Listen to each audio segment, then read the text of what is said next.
society. Marquise was not a pastoral man. He preferred to live in the city, where people were closer together and the fine arts flourished. The Marquise was an artist, and artists roamed free in the city, for a while at least. It depended on what kind of artist you were, and the Marquise was one of a kind. He had a style all his own, they said, and he hated to be interfered with. With his artist's love of life, he disdained politicians as scum. He was also a serious drinker with a keen taste for laudanum and other opiates that occasionally drove him wild and attracted unwanted attention from local police, no matter where he lived.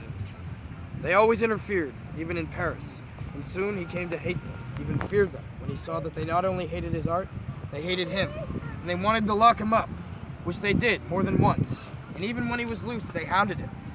By the spring of 1788, his reputation was so foul that he was often chased through the streets like a midnight rat. His friends tried to intercede. The Marquise was, after all, a French nobleman and also a working artist. So what if his art was a little weird? If he didn't do it, somebody else would. So leave him alone and mind your own business, which was not bad advice at the time.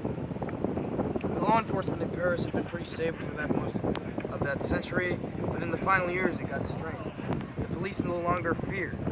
Angry mobs set police stations on fire and had to be gunned down by soldiers. Nobody seemed to give a fuck. The mood of the city was so ugly that even the Marquise de Sade became a hero of the people. On July 14, 1789, he led a mob of crazed rabble in overrunning a battalion of doomed military police defending the infamous Bastille prison, and they swarmed in to free all political prisoners, as the Marquise later explained. It was the beginning of the French Revolution, and de Sade himself was said to have stabbed 5 or 6 soldiers to death as his mob stormed the prison and seized the keys to the arsenal.